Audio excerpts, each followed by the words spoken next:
Ni amakuru arimo aragenda acicikana cyane ku mbuga nkoranyambaga zigiye zitandukanye hano mu mujyi wa Kigali mu murenge wa Jali mu karere ka Gasabo. Umugabo witwa Ndibwami Evariste arimo aravugwaho ubusambanyi, aho afite icyumba cy'amasengesho muri uyu mujyi wa Kigali, aho bivugwa ko yaje gutwara umugore ukomoka mu karere ka Rwamagana.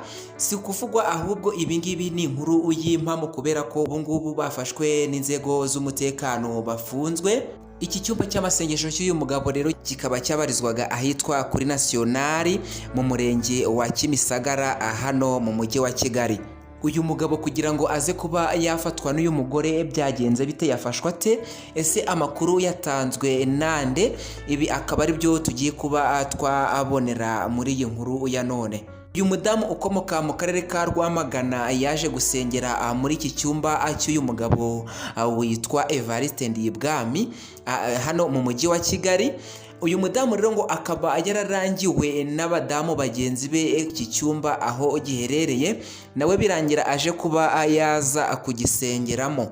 Akihagera rero uyu mugabo nibwo yaje kuba yamubenguka. Uyu mugabo usanzwe afite iki cyumba, bivugwa ko iki cyumba cyari icye, yaje kumubenguka birangira amubwiye ko umugabo babana atari uwe, kubera ko Imana yamubwiye ko umugabo babana rwose atari uwe, ahubwo uwe bakwiranye ari uwo nguwo Ndibwami Evariste.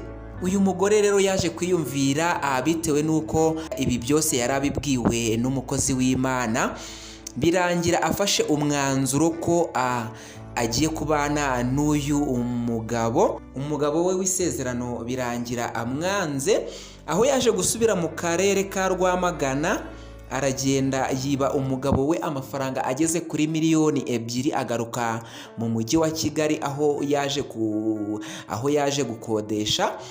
Arangije gukodesha, uyu mugabo rero nawe yaje guta urugo rwe, aragenda abana n'uyu mugore, babana nk'umugore n'umugabo, ariko urumva ko uburyo babanaga nk'inshoreke. Ibi ngibi rero bikaba byaraje kurangira umugabo abuze umugore we, aza gukurikirana amakuru amenya ko umugore acumbitse mu mujyi wa Kigali kandi hari n'undi mugabo babana.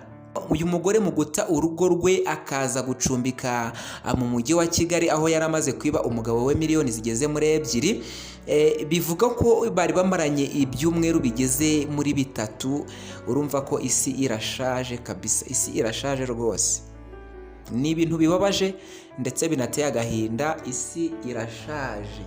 Umugabo rero yaje gushakisha amakuru y'aho umugore we aherereye, aza kumenya ko ari mu mujyi wa Kigali, ariho atuye cyangwa se ariho akodesha, hari undi mugabo babana.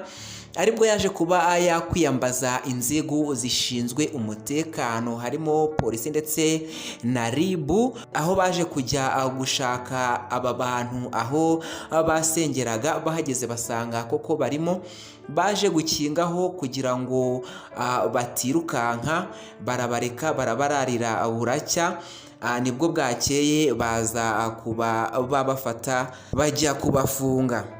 Murumva ko ari ibintu bibabaje ndetse binateye agahinda. Uzi kugira ngo ube ufite umudamu wumva ngo yagiye gusenga, kumbi ibyo gusenga byabaye ibindi hajemo ibindi bintu. Ni ibintu biteye agahinda ndetse binababaje, biteye agahinda. Ibyumba by'amasengesho by'iyi minsi ntiwamenya niba ari iminsi ya nyuma isi igezemo.